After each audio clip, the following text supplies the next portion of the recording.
Bismillahirrahmanirrahim. Assalamualaikum warahmatullahi wabarakatuh. Alhamdulillahi ala ihsanih wa syukru lahu ala taufiqihi wa amtinani. Wa asyhadu an la ilaha illallah wahdahu la syarika lahu ta'ziman li sya'nih.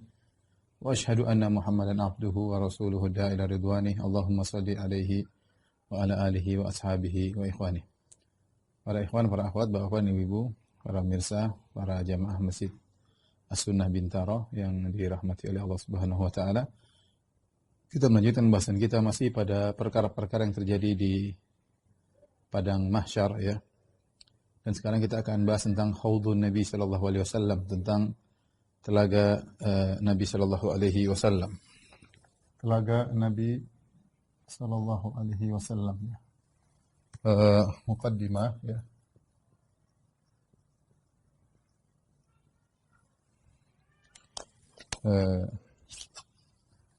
Yang pertama, urgensinya ya.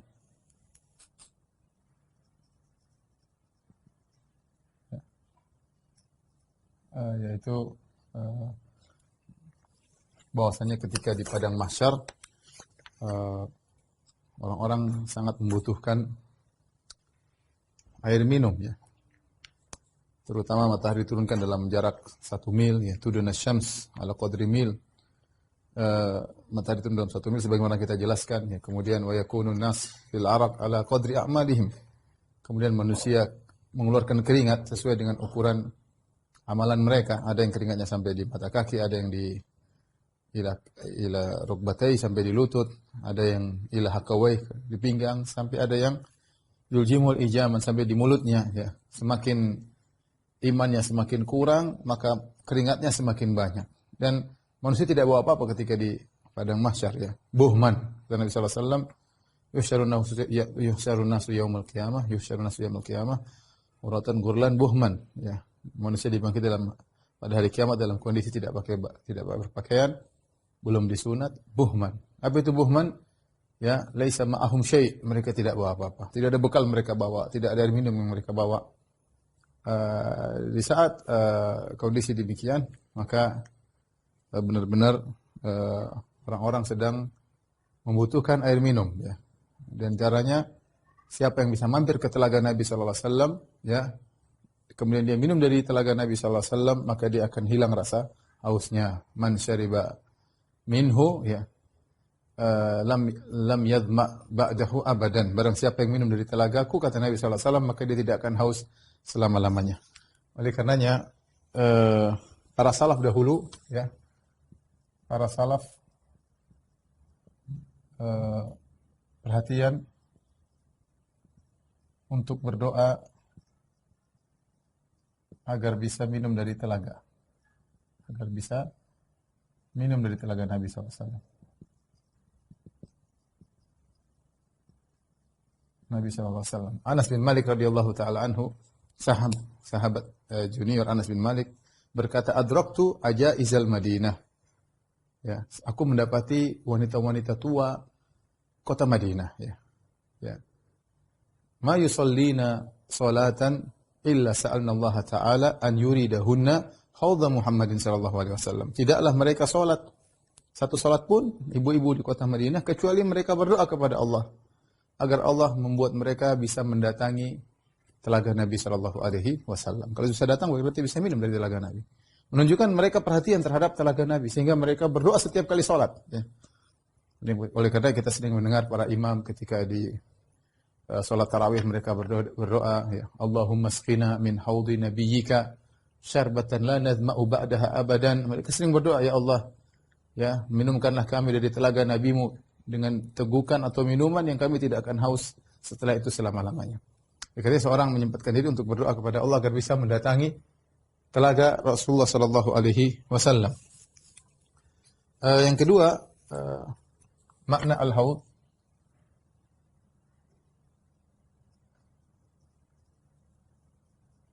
Al-haud yaitu tempat berkumpulnya, tempat majma'ul ma', tempat berkumpulnya air. Tempat berkumpul air ya. Yang banyak ya. Kalau bahasa kita ya, danau ya. Danau atau telaga ya. Jelas maknanya al-haud ya. Adapun dalil dalil adanya al-haud. Ya, dalilnya sangat banyak, yaitu hadis-hadis mutawatir. Ya, hadisnya mutawatir. Saya sering sampaikan, apa itu mutawatir? Mutawatir itu artinya secara sederhana, hadisnya diriwayatkan lebih dari 10 sahabat. Satu sahabat saja meriwayatkan, kalau sahih kita benarkan. Apalagi 2, apalagi 3, apalagi 4, apalagi 5, apalagi 10, apalagi lebih daripada itu. Bahkan Ibnu Hajar mengatakan, kata Ibnu Hajar dalam Fathul Bari, yaitu kurang lebih 50 sahabat yang meriwayatkan.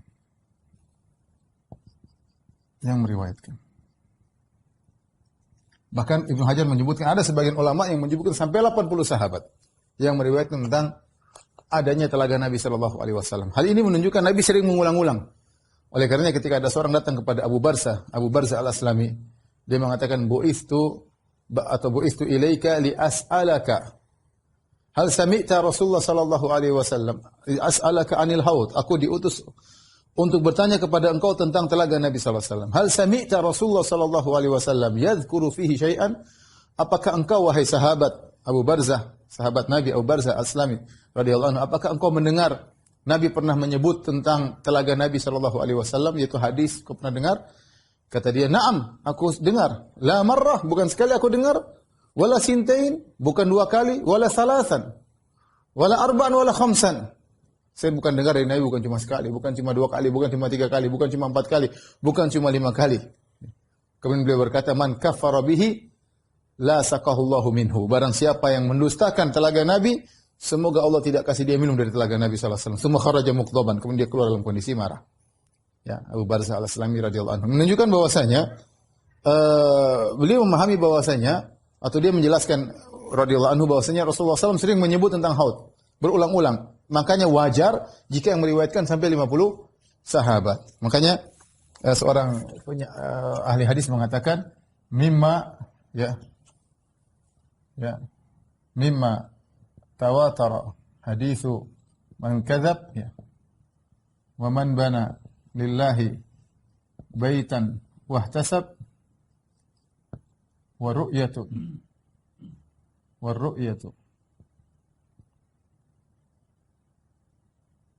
wa syafa'atu wal haudu wal mashu ala al khuffaini wa hadhihi ba'du. Kata seorang penyair, di antara hadis-hadis yang mutawatir yang diriwayatkan dari lebih dari 10 sahabat, hadis man kadzab, ya, hadis tentang barang saya berusaha namaku, siapkanlah kaplingnya di neraka.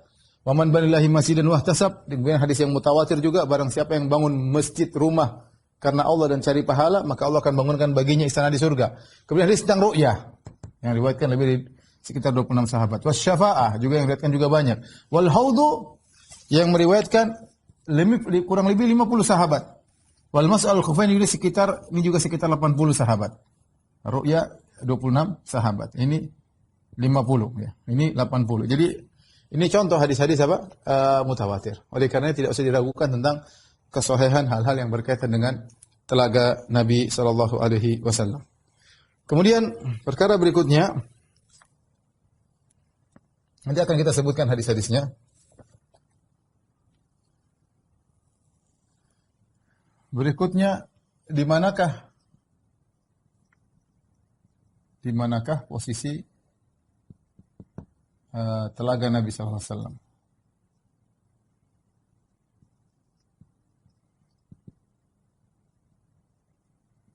Ada khilaf di kalangan para ulama, secara umum ada 2 pendapat, bahkan ada 3 pendapat, tapi kita yang disebut oleh Ibnu Hajar rahimahullah dan Fathul Bari ada 2 pendapat, ya. Yang pertama, bahwasanya telaga Nabi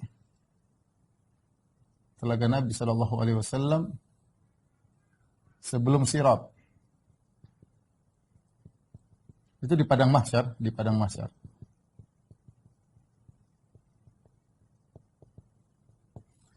Pendapat yang kedua, telaga Nabi, dan ini adalah pendapat jumhur ulama, telaga Nabi sallallahu alaihi wasallam setelah Sirat.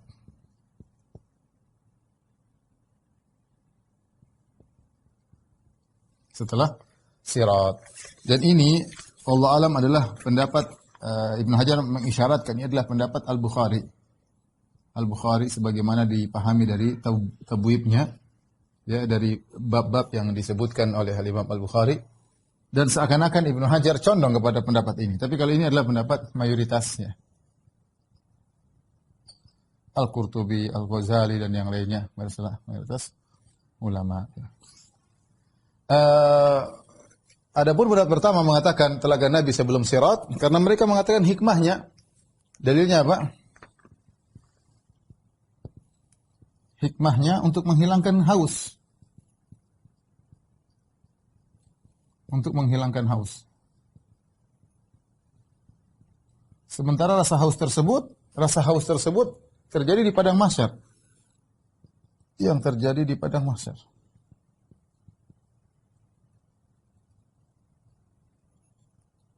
Kemudian yang kedua, dalam hadis disebutkan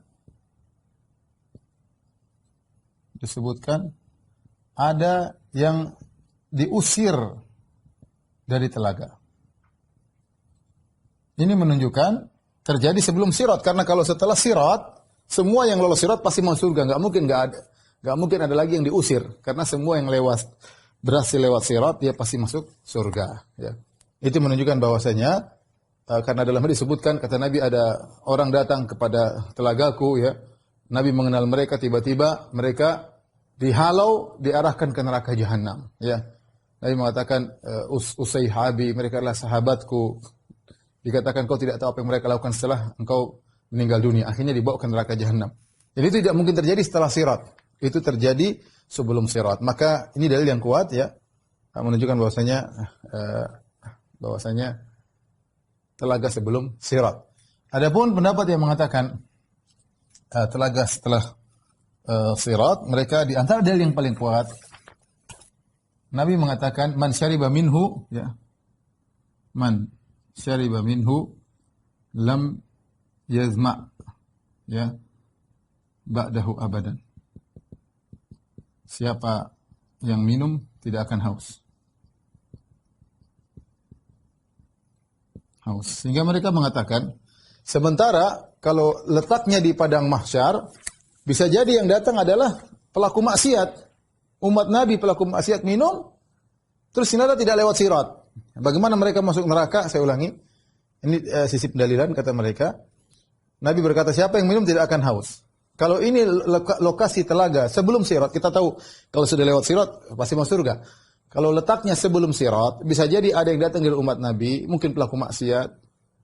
Karena semua umat Nabi minum kecuali orang-orang tidak dikecualikan. Yang nanti akan kita sebutkan di akhir pembahasan. Nah, kalau ada pelaku maksiat minum, padahal Nabi bilang kalau sudah minum tidak akan haus selamanya. Ternyata dia sudah minum di telaga Nabi, kemudian dia lewat sirat, kemudian dia masuk neraka, bagaimana? Ya. Maka ini juga sisi pendalilan yang kuat. Dua-dua punya dalil, namun dibantah oleh pendapat pertama mengatakan, kalaupun dia masuk neraka, maka dia akan diazab, ya, selain dari rasa haus. Selain dari rasa haus, diazab yang lain, mungkin siksaan berat, tapi kalau haus tidak. Karena Nabi mengatakan siapa yang minum tidak akan haus selamanya. Tapi ini ya dibantah lagi, siksaan apa lagi di neraka? Kalau siksaan yang paling penting adalah rasa haus, rasa lapar di neraka. Intinya saya ingin menyampaikan ada dua pendapat, ya. Syekh Utsaimin mengatakan ada telaga sebelum sirat, ada telaga setelah sirat, dan yang datang sebelum dan sesudah berbeda orangnya. Beliau ingin menjamakkan dua pendapat. Sebelum ada, sesudah ada. Yang datang sebelum sirat ada kelompok manusia tertentu, setelah sirat juga ada. Kenapa di sirat? Kehausan, ya, melewati sirat itu, melewati di bawahnya ada api neraka jahanam, haus dan yang lain-lainnya. Tapi intinya ini ada khilaf di kalangan para ulama. Kemudian yang berikutnya, ya, setiap nabi punya haud. Kata Rasulullah sallallahu alaihi wasallam, "Inna likulli nabiyyin haudan wa innahum yatabahawna ayyuhum aktsaru waridatan wa inni la arju an akuna aktsarahum waridatan. Kata Nabi SAW, setiap nabi punya telaga. Setiap nabi ada punya telaga. Ya, masing-masing umatnya kehausan ketika itu. Nabi Isa punya, Nabi Musa punya, Nabi Nuh punya, masing-masing punya telaga. Ya. Wa innahum yatabahun, dan mereka berbangga, senang. Di antara mereka siapa yang ayyuhum aktsaru warida, siapa yang paling banyak pengunjungnya telaga tersebut. Kemudian kata Nabi, wa inni la arju, dan aku berharap an akuna aktsarahum waridan, aku berharap telagaku lah yang paling banyak orang yang datang. Dan insyaallah demikian ya, karena telaga Nabi yang lebih spesial daripada yang lainnya ya. Lebih spesial daripada yang lainnya. Nabi SAW berkata, ana faratukum alal haud. Aku menunggu kalian di telagaku.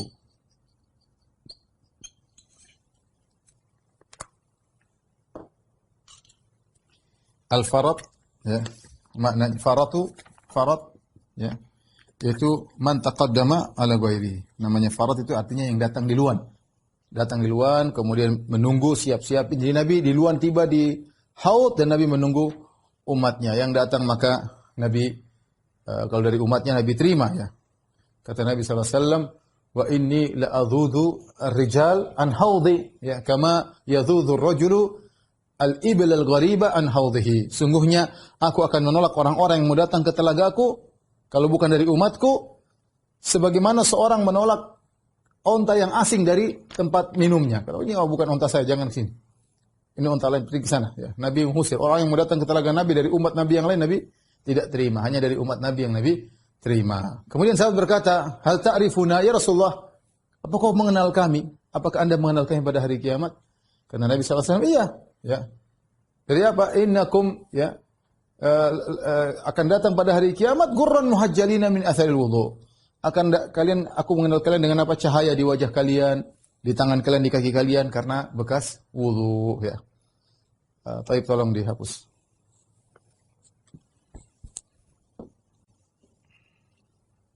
Taib, para ikhwan dan akhwat, para jemaah Masjid As-Sunnah yang dirahmati Allah Subhanahu wa taala. Secara umum, kaum muslimin meyakini adanya haud. Kecuali sekelompok orang yang menolak haud, itu Mu'tazilah. Sebagian Mu'tazilah menolak bahwasanya haud tidak ada ya. Mereka tidak meyakini, ini karena kejahilan mereka ya.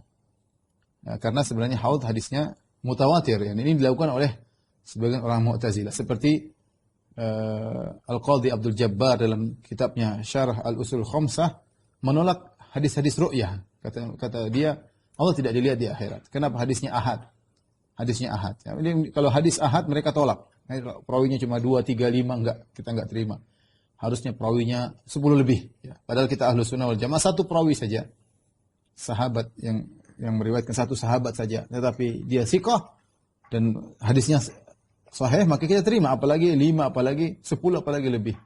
Dan ternyata hadis tentang haudun Nabi SAW, tentang telaga Nabi SAW, adalah mutawatir. 50 sahabat yang meriwayatkan atau lebih. Kita khawatir orang seperti ini yang menolak telaga Nabi SAW, mereka tidak akan minum dari telaga Nabi SAW.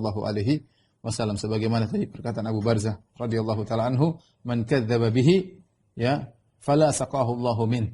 Barang siapa mendustakan tentang telaga Nabi SAW, maka semoga Allah tidak memberikan minum dari telaga tersebut. Baik, sekarang kita akan bahas tentang sifat telaga Nabi SAW.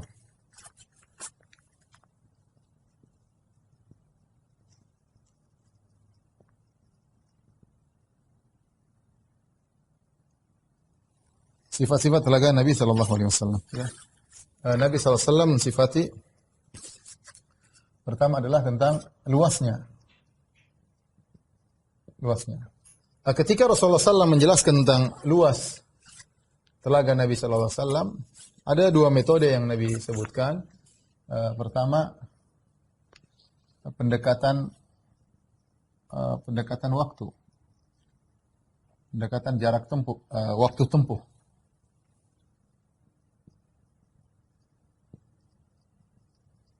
Yang kedua pendekatan jarak tempuh.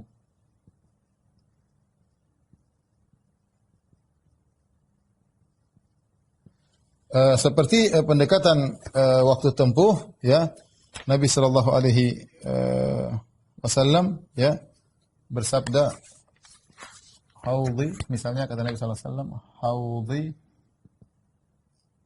masiratu syahrin, telagaku sebulan perjalanan, ya. Telagaku yaitu lebarnya atau panjangnya, lebarnya sebulan perjalanan. Sebulan perjalanan.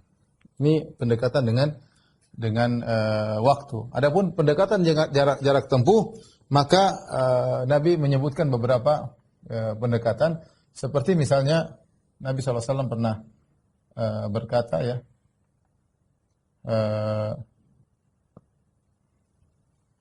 bahwasanya lebar dari telaga seperti jarak antara antara Amman dengan Ailah. Amman ini Yordan, ya. Yordan. Ini satu kota di daerah Syam, ya. Dalam satu riwayat ini mengatakan antara Amman dengan Ailah, ya. Kemudian dalam riwayat yang lain, Nabi sallallahu alaihi wasallam mengatakan Ailah ila Son'a. Ailah ila Son'a. Ini di Syam. Son'a Yaman. Perhatikan. Di Syam, Ailah, Son'a di Yaman. Dalam riwayat yang lain, Nabi sallallahu alaihi wasallam mengatakan Al-Madinah Son'a. Al-Madinah Al-Munawwarah ke Son'a. Ya, ini Madinah ma'ruf, Son'a Yaman. Madinah Saudi, ya. Hijaz, Son'a di Yaman. Kemudian juga dalam riwayat yang lain Nabi sallallahu alaihi wasallam mengatakan Ailah ila Juhfah. Juhfah dekat Mekah. Juhfah dekat Mekah. Tempatnya Miqat salah satunya. Ini Juhfah, sekitar 200 km dari Madinah, ya. Sekitar kurang lebih 200 km dari Madinah. Baik. Kemudian Nabi SAW mengatakan tentang bentuknya, kata Nabi SAW, tuluhu wa arduhu sawa. Tuluhu tuluhu arduhu sawa. Tuluhu mithlu ardihi wa zawayahu sawa. Kata Nabi SAW, panjang sama dengan lebarnya, kemudian sudut-sudutnya sama.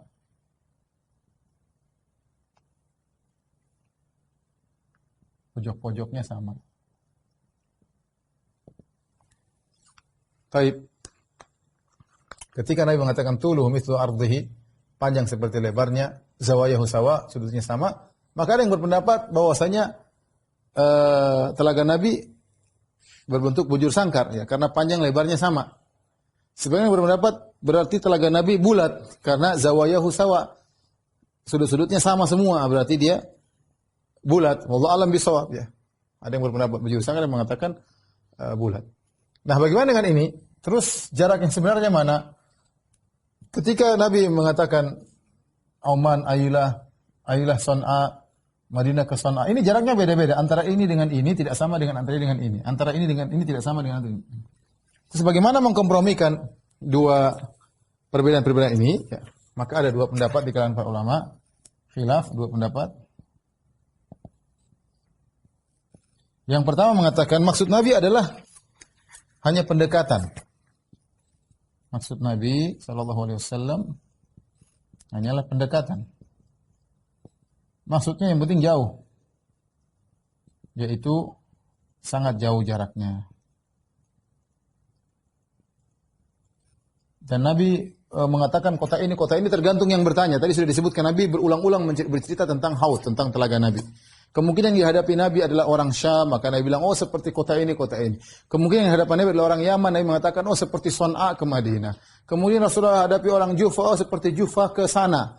Jadi intinya hanyalah pendekatan. Ya, ini jaraknya tentu beda, tetapi hanyalah pendekatan. Nabi ingin menjelaskan bahwasanya jaraknya sangat jauh. Telagaku sangat luas, cukup bagi kaum muslimin untuk minum dari situ. Ya. Kemudian pendapat yang kedua, mereka mengatakan zahirnya memang berbeda, tapi memang Allah menambah luas telaga Nabi sallallahu alaihi wasallam. Artinya yang paling dekat misalnya dari mana? Dari Amman ke Ailah. Nabi pertama menjelaskan telagaku dari Amman ke Ailah. Kemudian Allah kabarkan ternyata telaga Nabi diluaskan lagi, makanya Nabi kabarkan jarak yang lebih jauh. Dikabarkan lagi Nabi jarak yang lebih jauh lagi, seperti dari Ailah ke Son'a, ini sangat jauh ya, Ailah ke Son'a. Karena Ailah di ujung Madinah sana, di Syam, Son'a di bawah di selatan jauh. Jadi jarak yang paling jauh ya. Ini jarak yang paling jauh. Jadi dan dalam sebagian riwayat diisyaratkan ya. Wasa Allah melebarkan. Jadi Nabi menjelaskan berdasarkan kondisi haud yang sekarang ya. Mungkin dilebarkan lagi oleh Allah Subhanahu wa taala. Sebagaimana surga kata para ulama tidak pada satu posisi ya, ditambah lagi oleh Allah, tambah surga yang ditempati oleh Nabi Adam alaihissalam sekarang sudah berubah dari yang ditempati oleh Nabi Adam alaihissalam. Ya, sama-sama surganya tapi mungkin Allah perluas, mungkin Allah tambah isinya ya. Wallahu alam bisawab, tapi intinya ada perubahan ya. Taib, adapun sifat-sifatnya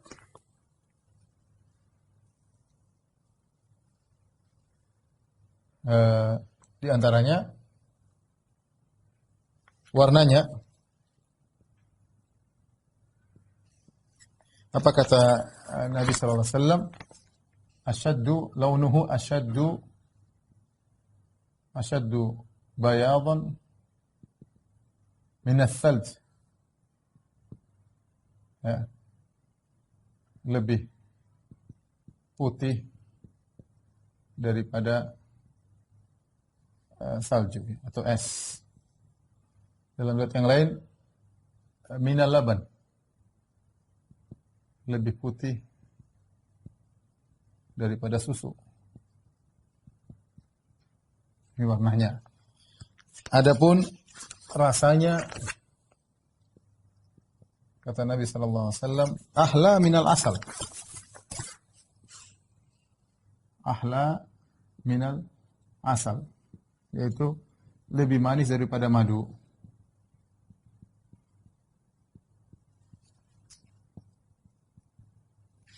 Kemudian aromanya ya.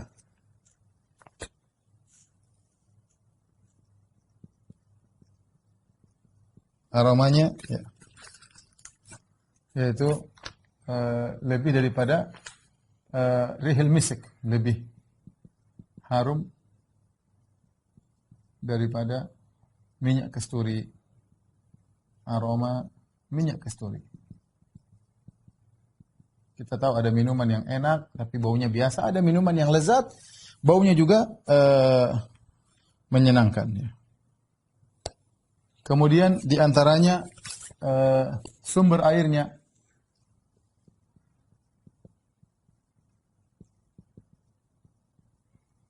Kata Nabi sallallahu alaihi wasallam, yaguttu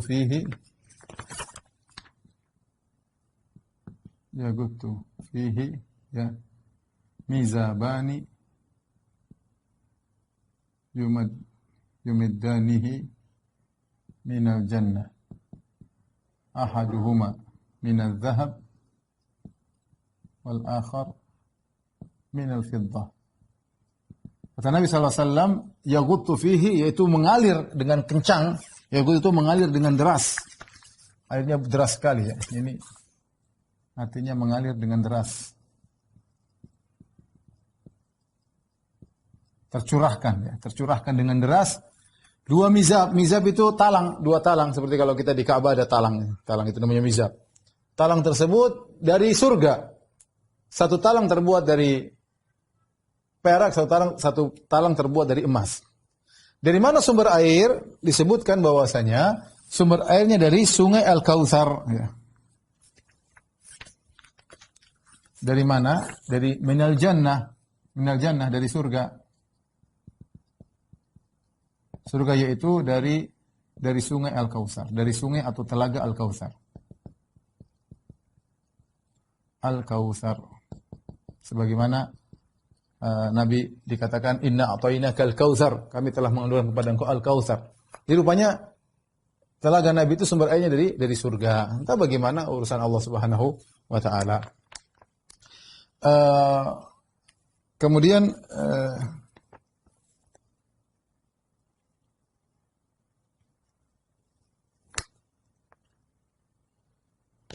selanjutnya ya. Yang pertama kali datang kepada telaga ya.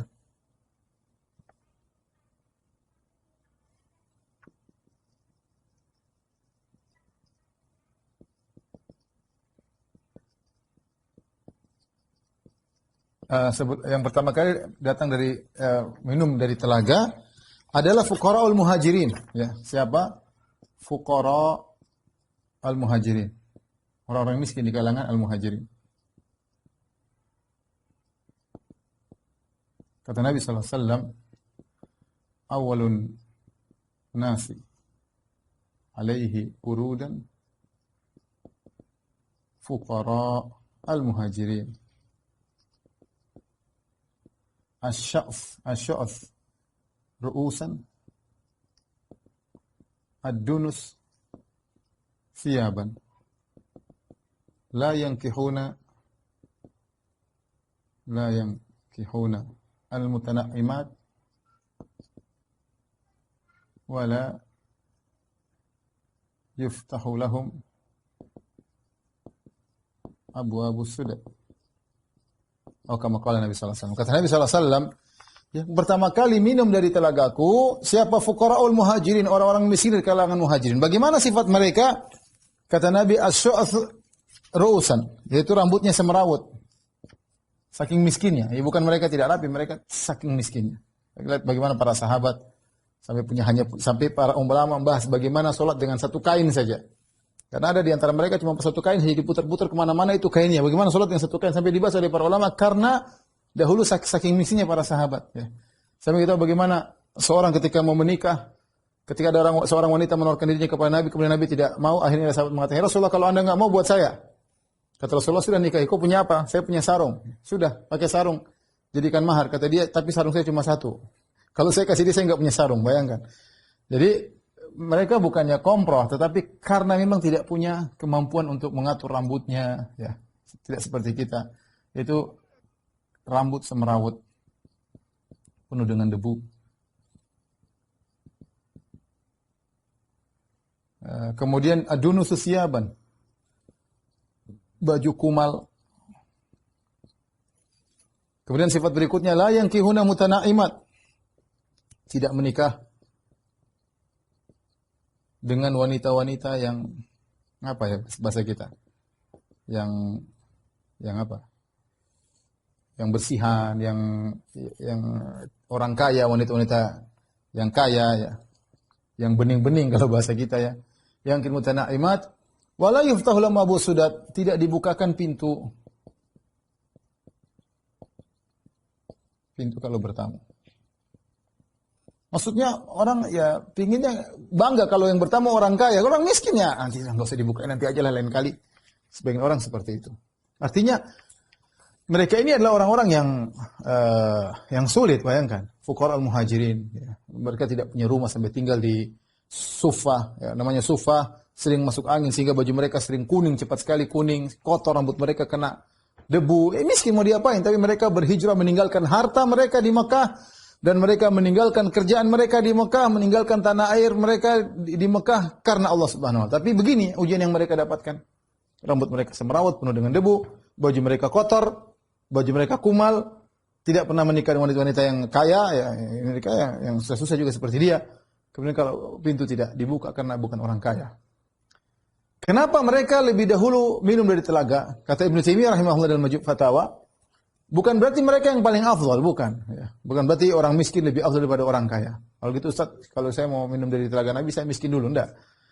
Tetapi orang miskin lebih utama untuk segera merasakan kenikmatan. Dari orang kaya, udah kaya lama di dunia. Ditunda aja nanti belakangan. Yang miskin dulu. Selama di dunia mereka tidak merasakan kenikmatan. Ada orang baru lahir sudah kaya. Ada teman saya bilang, si fulan ya baru lahir langsung kaya. Tidak ada proses, lahir langsung apa? Langsung kaya ya. Bapaknya kaya, sudah mau diapa lahir langsung sudah jadi anak orang kaya. Sampai mati kaya. Sampai mati kaya. Hidup selalu di rumah yang mewah, selalu dengan kenikmatan ya. Tidak pernah merasakan dari susah-susah enggak ya. Ada orang yang memang dari awal lahir miskin dan mati juga miskin. Ya.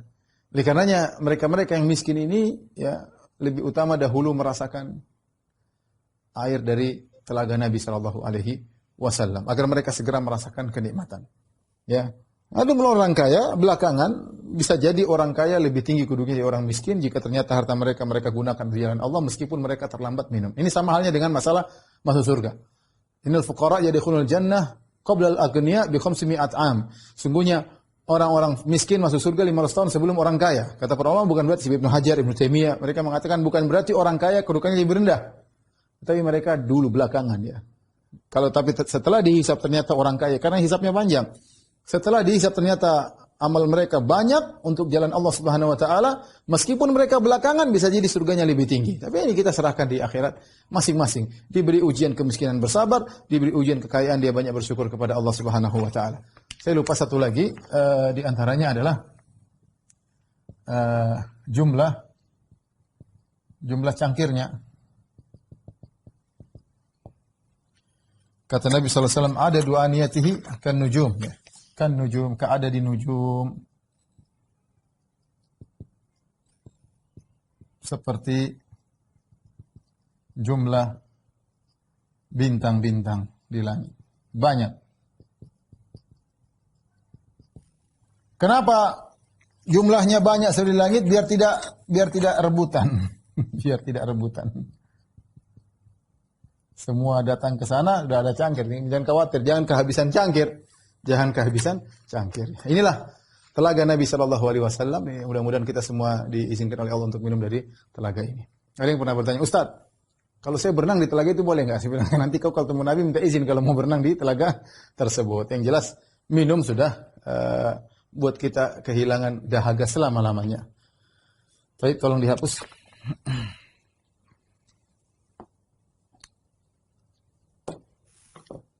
Baik, sekarang kita bahas pada pembahasan inti, siapakah orang-orang yang diusir dari telaga Nabi sallallahu alaihi wasallam. Ya, siapakah orang diusir dari telaga Nabi sallallahu alaihi wasallam? Saya akan bacakan hadis-hadis ya, di mana ada sekelompok orang diusir dari telaga Nabi sallallahu alaihi wasallam, ya. Di antaranya Rasulullah SAW bersabda dari hadis Ibnu Mas'ud, "Ana faratukum alal haud." Aku menanti kalian di telaga. La yurfa'anna ilayya rijalun minkum. Akan ditampakkan kepadaku ada sekelompok orang. Rijal itu beberapa orang dari kalian. Hatta idza ahwaitu ilaihim liunawilahum ukhtuli juduni. Ketika aku datang ingin menyambut mereka, tiba-tiba mereka diambil dariku. Cabut dariku. Ya. Fa aku berkata, Rabbi ashabi, ya Rabb itu sahabatku. Fayuqal, dalam riwayat dikatakan malaikat yang berkata, innaka la tadri ma ahdatsu ba'dak. Kau tidak tahu apa yang mereka lakukan, mereka ada-adakan setelah engkau meninggal dunia. Mereka berbuat bid'ah. Ahdatsu itu berbuat perkara baru dalam agama setelah kau meninggal. Kau tidak tahu. Dalam hadis yang lain dari Anas bin Malik radhiyallahu ta'ala anhu, kata Nabi sallallahu alaihi wasallam, la yaridanna 'alal haudhi rijalun mimman sahabani. Ya, akan datang kepada telagaku sekelompok orang, ya, dari orang-orang yang pernah bersahabat denganku di dunia, yang pernah berkenalan denganku, sahabani, hatta idza ra'aitum, tatkala aku sudah melihat mereka, wa rafa'u ilayya, kemudian diangkat kepadaku, ukhtuli juduni, maka mereka dicabut dariku. Nabi mau cabut, mau nyambut, ditarik. Fala aqulanna, aku berkata, Rabbi, ya Rabbku, usayhabi, sahabat-sahabatku, artinya sedikit, jumlah mereka tidak banyak. Fal yuqalanna li innaka la tadri ma ahdatsu ba'da, kau tidak tahu apa yang mereka lakukan setelah. Ini yang dalam riwayat yang lain, ya, dari hadis Sahal bin Sa'ad radhiyallahu taala anhu, ya, wala yaridanna alayya aqwamun a'rifuhum wa ya'rifuni, akan datang kepadaku suatu kaum yang mereka aku kenal mereka dan mereka mengenalku. Tsumma yuhalu baini wa bainahum, kemudian aku dihalangi antara aku dengan mereka. Ya. Kemudian Rasulullah sallallahu berkata, fa innahum minni, mereka dariku. Fa yuqal innaka la tadri ma ahdatsu ba'da, kau tidak tahu apa yang mereka lakukan sepeninggalmu. Suhqan liman baddala ba'di, kata Nabi, celaka jauh orang yang mengadakan perubahan setelah meninggalku, ya. Dalam riwayat yang lain, ya, kata Nabi, ya Rabbi ashabi, ya Rasul, ya Rabbku itu sahabatku. Fayaqul, maka Allah berkata, innahu la ilma laka bima ahdatsu ba'da, kau tidak punya ilmu tentang apa yang mereka kerjakan setelah kau meninggal. Innahum irtaddu, mereka telah murtad. Ala adbarihim al-qahqari, mereka murtad kembali ke belakang. Ya.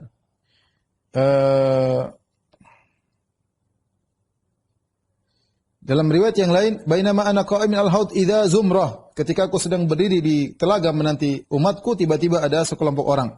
Hatta idza araftuhum kharaja rajulun min baini wa bainahum.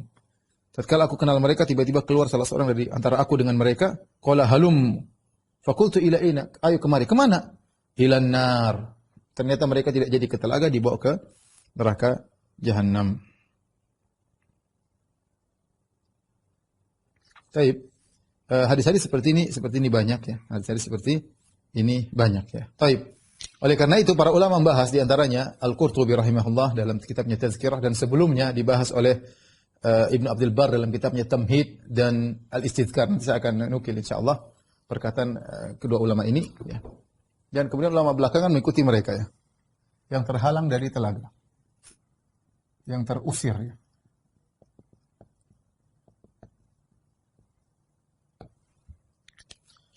Yang pertama adalah orang-orang yang murtad. Yang murtad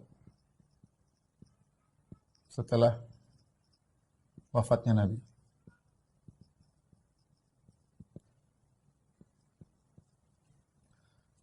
Kemudian yang kedua adalah para pelaku bid'ah. Setelah pelaku bid'ah ini ada yang bagi dua, ya. Bid'ah akidah,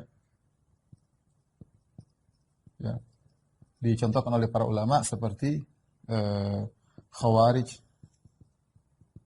kemudian Rafidhah Syiah dengan berbagai macam modelnya, kemudian Mu'tazilah,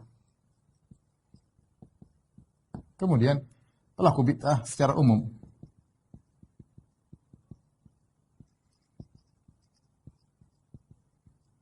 Kemudian yang ketiga adalah orang-orang zalim. Orang-orang yang zalimnya berlebihan. Mereka, para ulama sebutkan, seperti para penguasa yang zalim. Seperti para penguasa yang zalim.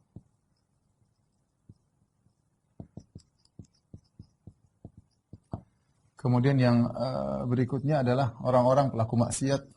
Orang-orang pelaku dosa besar yang tidak malu-malu menampakkannya, menganggap remeh, ya, dosa-dosa besar. Ini diantara perkataan para ulama tentang orang-orang yang terhalangi dari telaga. Taib. Adapun yang pertama, orang-orang murtad setelah wafatnya Nabi sallallahu alaihi wasallam, sebagian mengatakan mereka murtad, sebagian mereka mengatakan maksudnya orang munafik. Karena orang munafik sebagian yang Nabi tahu, sebagian Nabi tidak tahu. Di antara yang Nabi tahu misalnya Abdullah bin Ubay bin Salul. Di antaranya ada orang munafik yang Nabi tidak tahu. La ta'lamuhum wa min ahli al-Madinati maradu ala nifaqi. La ta'lamuhum nahnu na'lamuhum. Ada orang-orang munafik di kota Madinah, kau tidak tahu dan kami mengetahui mereka. Itu Nabi sangka mereka sahabat, ternyata mereka adalah orang-orang munafik. Atau ini masalah orang-orang murtad, karena kita tahu setelah Rasulullah SAW wafat banyak orang murtad. Makanya kesibukan Abu Bakar ketika Rasulullah SAW wafat, muncul orang murtad, terutama orang-orang yang baru masuk Islam, yang berasal dari Arab Badui. Di antara mereka ada yang tidak mau bayar zakat, mengingkari wajibnya zakat, maka Abu Bakar menyerang mereka. Di antaranya ada yang mengikuti Musailimah Al-Kadzdzab, Nabi baru diserangi oleh Abu Bakar. Di antara ada yang mengikuti Tulaihah, Nabi baru diperangi juga oleh Abu Bakar radhiyallahu taala anhu. Ada orang-orang yang murtad. Ya, di antaranya yang kenal dengan Nabi, Nabi kenal mereka. Ternyata setelah Nabi meninggal mereka murtad. Mereka murtad. Baik. Saya ingin sampaikan ini penting ya. Dalam riwayat banyak ya disebutkan rijal ya. Rijal. Disebutkan Usayhabi. Ya. Ada Rahat. Ada Zumrah. Ya, sekelompok orang ya. Ini di antara lafal-lafal ya yang menunjukkan sedikit yang Nabi kenal yang akhirnya dihalangi dari telaga. Saya ingin menyampaikan ini lafal-lafal ini kenapa? Karena orang-orang Syiah mereka berdalil dengan hadis ini, hadis telaga. Kata mereka orang Syiah, hadis-hadis menunjukkan sahabat murtad, semuanya murtad kecuali 4 orang kata mereka. Siapa yang tidak murtad? Ammar bin Yasir. Kemudian Al-Miqdad bin Al-Aswad ya. Kemudian mereka sebutkan lagi yang intinya ada yang paling banter, mereka mengatakan cuma 19 orang yang tidak murtad. Ini Syiah yang paling baik, 19 orang yang tidak murtad. Yang lain ada yang lebih parah, cuma 4 orang yang tidak murtad. Yang lain semua murtad ya. Dari mereka hadis-hadis ini, hadis-hadis telaga. Kita bantah. Bantahan pertama kita bantah orang Syiah, kita katakan apa? Yang pertama, gimana ente mau meriwayatkan hadis-hadis ini yang meriwayatkan orang-orang yang ente murtadkan, hai orang Syiah. Ente murtadkan mereka, yang ngapain ente terima hadisnya? Ini 50 orang sahabat yang meriwayatkan hadis ini dianggap murtad oleh mereka. Kenapa kalian terima hadisnya kalau memang dianggap murtad oleh kalian? Yang kedua, disebutkan lafal-lafalnya bukan berarti jumlah yang banyak ya. Nabi mengatakan aku kenal mereka.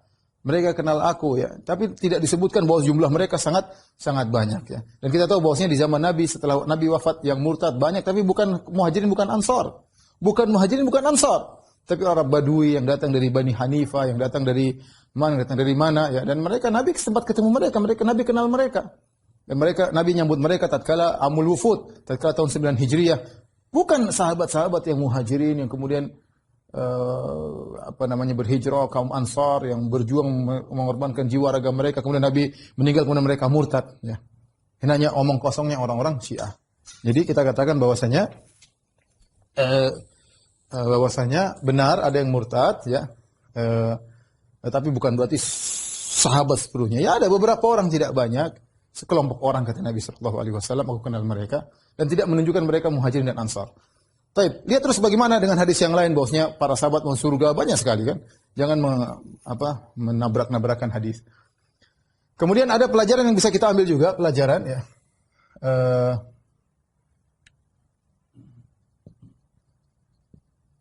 Nabi tidak tahu apa yang terjadi setelah wafat Nabi.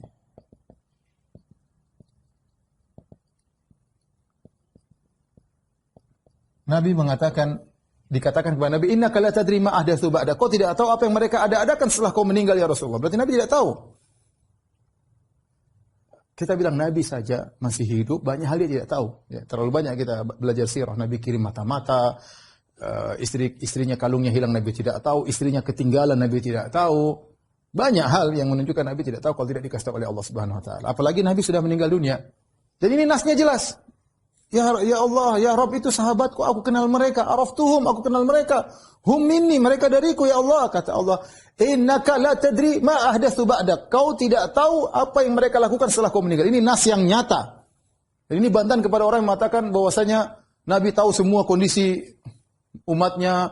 Nabi keluar dari kuburan ikut acara ini, acara anu, acara ini, acara anu. Nabi mengunjungi Syekh Fulan di Yaman, kuburannya kosong, Nabi ketemu siapa. Kalau Nabi ikut berita, nonton berita, Nabi tahu kondisi semua. Sementara ini jelas Allah mengatakan, kau tidak tahu apa yang mereka lakukan. Itu saja yang Nabi kenal. Nabi baru meninggal, Nabi tidak tahu apa yang mereka lakukan. Bagaimana lagi dengan tahun 2020, Nabi tahu kondisi kita. Ya. Maksudnya, kemudian bilang Nabi keluar ikut cari. Makanya, Asy-Syaukani dalam kitabnya Risalatun fil Maulid, dia bahas, dia bilang aneh kalau orang meyakini bahwasanya Nabi hadir dalam acara Maulid, keluar dari kuburan. Berarti Nabi tahu kondisi semua. Terus hadis ini bagaimana? Ini hadis mutawatir. Nabi dikatakan kau tidak tahu apa yang mereka lakukan setelah kau meninggal dunia. Jangankan Nabi Isa alaihissalam diangkat oleh Allah Subhanahu wa taala, dia tidak tahu apa yang dilakukan oleh umatnya. Allah berkata, "Anta qulta lin-nasi ittakhidhuni wa ummi ilahina min dunillah." Qalu subhanaka ma yakun li an aqula ma yakun li ma yanbaghi an aqula ma laysa li illa bil haqq. In kuntu qultuhu, kata Nabi Isa, in kuntu qultu faqad alimta. Ya wahai Isa, apakah kau menyuruh umatmu untuk menjadikan kamu dan ibumu sebagai Tuhan-Tuhan selain Allah? Kata Nabi Isa, tidak ya Allah. Aku tidak mengatakan kecuali yang benar ya. In kuntu qultuhu, kalau aku pernah ngomong begitu, faqad alimtah. Kau pasti tahu ya Allah. Ya. Wa kuntu alaihim syahidan ma dumtu fihim. Aku dulu bersama mereka ketika aku tahu apa yang mereka lakukan ketika aku bersama mereka. Falamma tawaffaitani, tatkala kau angkat aku, kunta antar raqiba alaihim. Kau yang lebih tahu tentang mereka ya Allah. Aku tidak tahu apa-apa lagi. Kau sudah angkat, selesai. Aku tidak tahu. Nabi Isa yang belum meninggal, masih di langit, tidak tahu apa yang dilakukan oleh orang Nasara. Ya, ternyata mereka setelah itu merubah ajaran Nabi Isa, kemudian ternyata Nabi Isa diangkat menjadi Tuhan, ibunya diangkat jadi Tuhan, dan yang lain-lain. Apalagi Nabi SAW sudah meninggal juga tidak tahu ya. Baik. Yang berikutnya para pelaku bid'ah. Ini semua, tiga ini, ya. Kenapa ada poin ini semua? Dari mana istimbatnya? Dari lafal ahdatsu, mengada-ngadakan. Kemudian baddalu, merubah-rubah. Jadi dianggap orang-orang yang mengada-ngadakan merubah-rubah, ini tiga kelompok ini. Pelaku bid'ah, jelas ahdatsu, orang zalim berlebihan, mereka yang merubah agama umat. Pelaku dosa, mereka juga merubah aturan-aturan agama. Saya bacakan perkataan Ibn Abdul Bar rahimahullahu taala dalam kitabnya Tamhid dan juga Al-Istizkar. Beliau berkata, "Wa kullu man ahdatsa fid din ma la yardahu Allah wa lam ya'dzan bihi Allah." Semua orang melakukan bid'ah dalam agama yang Allah tidak ridhai, Allah tidak izinkan, fa huwa minal matrudin anil haud. Maka dia termasuk orang terusir dari telaga. Al-muba'adin anhu, yang terjauhkan dari telaga. Wallahu a'lam. Wa asyadduhum tardan, yang paling terusir, man khalafa jama'atal muslimin, yaitu orang yang menyelisih jamaah kaum muslimin. Wa faraka sabilahum, dan meninggalkan jalan mereka. Mithl khawarij, seperti orang khawarij. Al-ikhtilafi fi raqiha, dengan berbagai macam model firqah-firqahnya. War rawafid ala tabayyin dhalaliha, demikian juga kelompok-kelompok Syiah dengan berbagai macam kesesatan mereka. Wal mu'tazilati ala asnafi ahwaiha, demikian juga Mu'tazilah dengan berbagai macam model hawa nafsu mereka untuk menolak-nolak ayat. Fa ulai kulluhum yubaddilun, mereka semuanya telah merubah. Ini yang pertama, ahlul bid'ah. Ya, ada pelaku bid'ah secara umum, ada pelaku bid'ah akidah yang berbahaya. Ini yang lebih parah, yang ini dikhawatirkan. Kemudian setelah itu beliau berkata, wa kadzalika dzalamatul musrifun, demikian juga orang zalim yang berlebih-lebihan fil jawr wa dzulm, berlebih-lebihan dalam perbuatan kezaliman. Wa tamtisil haq, berlebih-lebihan dalam menghilangkan kebenaran. Wa qatli ahlihi, berlebih-lebihan dalam membunuh ahlul haq. Wa idlalihim, menghinakan ahlul haq. Ya.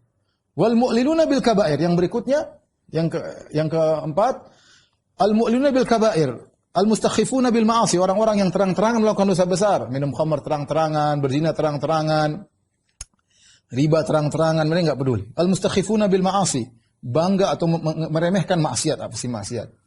Kemudian beliau berkata, wa jami'u ahli zaighi wal ahwali wal bid'ah kullun haula yukhafu alaihim, dan seluruh orang yang menyimpang, seluruh pelaku bid'ah, semuanya dikhawatirkan ayyakunu unu bihadzal khabar, dikhawatirkan mereka masuk dalam khabar ini. Kemudian dalam kitabnya Al-Istizkar, beliau menjelaskan tentang zalim, siapa orang zalim yang berlebih-lebihan. Kata beliau, wa kadzalika dzalamatul musrifun fil jawr wa dzulm wa tamtisil haqq wa qatl ahli wa idzalim kulluhum mubaddilun yadhharu ala yadayhi min taghyiri sunanil Islam. Orang-orang zalim berlebih-lebihan yang menghapus kebenaran, yang membunuh ahlul haq, yang menghinakan ahlul haq, mereka semuanya perubah, mubaddil.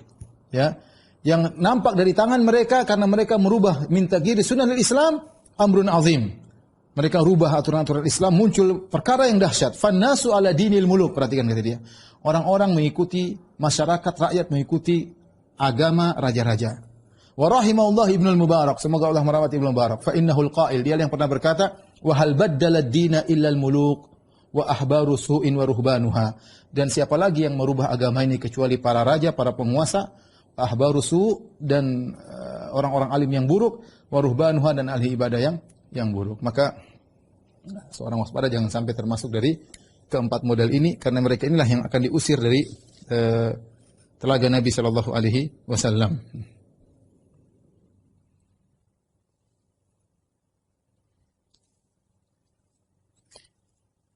Tentu berbeda antara tingkatan bid'ah yang satu dengan yang lainnya, makanya Al-Qurtubi dalam kitabnya Tazkirah beliau berkata, "Tsumma al-bu'du qad yakunu fi hal wa yuqarrabuna ba'da al-maghfirah in kana tabdil fil a'mal." Ya, beliau mengatakan mungkin orang dijauhkan, setelah itu didekatkan, setelah Allah berikan ampunan jika ternyata perubahan tersebut dalam masalah amal, yaitu bid'ah amaliyah. Walam yakun fil aqaid, bukan bid'ah akidah. Jadi Al-Qurtubi membedakan antara bid'ah akidah dengan bid'ah amal, dua-duanya terancam. Yang paling terancam adalah orang yang melakukan bid'ah akidah, ya bicara tentang akidah seenaknya, dicontohkan adalah Khawarij, Rafidhah dan Mu'tazilah. Inilah orang-orang yang terusir. Terus bagaimana cara kita untuk bisa minum dari telaga Nabi? Ya. Agar bisa, terakhir kita bahas ini, agar bisa minum dari telaga Nabi. Perhatikan, yang pertama adalah menjaga salat, itu menjaga wudu. Menjaga salat yang konsekuensinya jaga wudu. Sering berwudu. Tadi kan disebutkan kita dikenal oleh Nabi, umatnya dikenal oleh Nabi dengan wudu, sering berwudu. Kemudian sabar terhadap penguasa yang zalim. Dalam hadis kata Nabi SAW, sayakunu ba'di innakum satarawna ba'di atharatan syadidah fasbiru hatta talqaw Allah war Rasul alal haud. Perhatikan sini, ini penting ikhwan. Kata Nabi, sungguhnya kalian akan melihat setelahku asaratan syadidah. Apa itu asarah? Asarah itu penguasa yang dia ambil harta buat dirinya sendiri. Bahkan bukan cuma asrah, kata Nabi, asratan syadidah, itu ambil harta buat kepentingan pribadinya. Rakyat tidak diperhatikan untuk kepentingan pribadinya, kepentingan istrinya, kepentingan keluarganya, ponakannya, mbahnya, neneknya, semuanya dia perhatikan. Rakyat tidak diperhatikan. Apakah akan adakah penguasa seperti itu? Ada, Nabi bilang. Terus kita mau bagaimana? Kata Nabi, fasbiru, sabarlah. Hatta talqallah, sampai kau bertemu dengan Allah war Rasul alal haud. Bertemu dengan Nabi di telaga. Jadi bersabar dengan penguasa yang zalim, jangan sampai kemudian memberontak dan yang lainnya, ya, maka menimbulkan kemudaratan yang lebih besar, ya. Masing-masing punya tanggung jawab. Kita punya tanggung jawab akan ditanya oleh Allah, mereka orang penguasa juga punya tanggung jawab masing-masing, ya. Ya. Baik. Yang berikutnya tidak diantaranya tidak menolong kezaliman yang dilakukan penguasa. Kalau kita sabar, bukan berarti kita membenarkan semua kesalahan yang dilakukan oleh penguasa. Kalau kita tahu salah, ya sudah, kita jangan ikut-ikutan. Kalau tahu kita benar, maka kita dukung. Seperti itu yang baik. Kalau penguasa menyuruh kita kebaikan, maka kita ikuti. Kalau ternyata yang disuruh penyimpangan, maka tidak boleh kita taat. La ta'ata li makhluqin fi ma'siyatil khaliq. Tidak ada ketaatan kepada makhluk dalam rangka bermaksiat kepada Allah. Tapi bukan berarti kalau tidak taat kemudian memberontak, karena kita bisa terjebak dalam syubhatnya orang-orang Khawarij. Nabi SAW bersabda dalam hadis Ka'ab bin Ujrah, ya, a'adzakallah min imaratis sufaha. Semoga Allah melindungi engkau dari kepemimpinan yang orang-orang bodoh, ya, kepemimpinan orang-orang bodoh. Maka ditanya kepada Nabi SAW, "Ma imaratus sufaha?" Siapakah orang-orang yang kepemimpinan orang-orang yang bodoh tersebut. Maka Nabi sallallahu alaihi wasallam berkata, "Umara yakununa ba'di." Akan ada penguasa-penguasa setelahku. La yaqtaduna bihadi. Mereka tidak mengikuti petunjukku. Wala yastanuna bisunnati. Mereka tidak mengikuti sunnahku. Faman saddaqahum bikadzibihim. Barang siapa membenarkan kedustaan-kedustaan mereka. Wa anahum ala zulmihim. Dan mereka membantu penguasa-penguasa tersebut dalam kezalimannya. Fa'ulaika laysu minni. Maka mereka bukan dari golonganku. Walastu minhum. Aku bukan dari golongan mereka. Wala yaridu alayyal haud. Dan mereka tidak akan datang ke telagaku. Wa man lam yusaddiqhum, barang siapa tidak benarkan mereka bikadzib, tidak mengaminkan semua apa yang diucapkan, wa lam yu'inhum ala dzulmihim, dan tidak membantu mereka dalam kezaliman, fa ulaika minni wa ana minhum, maka mereka dari golonganku dan aku dari mereka, wa sayaridu alayya haudhi, dan mereka akan datang kepada telagaku. Jadi intinya para ikhwan dan akhwat yang rahmatillah subhanahu wa taala, kalau kita bertemu dengan penguasa yang zalim, maka kalau ingin minum dari telaga bersabar, ya. Tapi bukan berarti ketika kita bersabar, akhirnya kita membenarkan semua keputusan penguasa. Karena bisa jadi keputusan penguasa ada yang benar, ada yang salah. Kalau benar kita dukung, kalau salah jangan ikut-ikutan. Kita diam, jangan mengaminkan, jangan ikut-ikutan. Ya. Karena tidak boleh kita membenarkan kesalahan-kesalahan. Ya. Dan sisi tidak boleh juga kita memberontak. Rasulullah suruh sabar, maka ahlu sunnah menggabungkan di antara keduanya. Ya. Bukan kemudian ada kekacauan, kemudian kita memberontak, ini tentu tidak benar, akan timbul kemudaratan yang lebih besar. Demikian Allah taala alam bisawab apa yang saya sampaikan pada kesempatan kali ini, ya.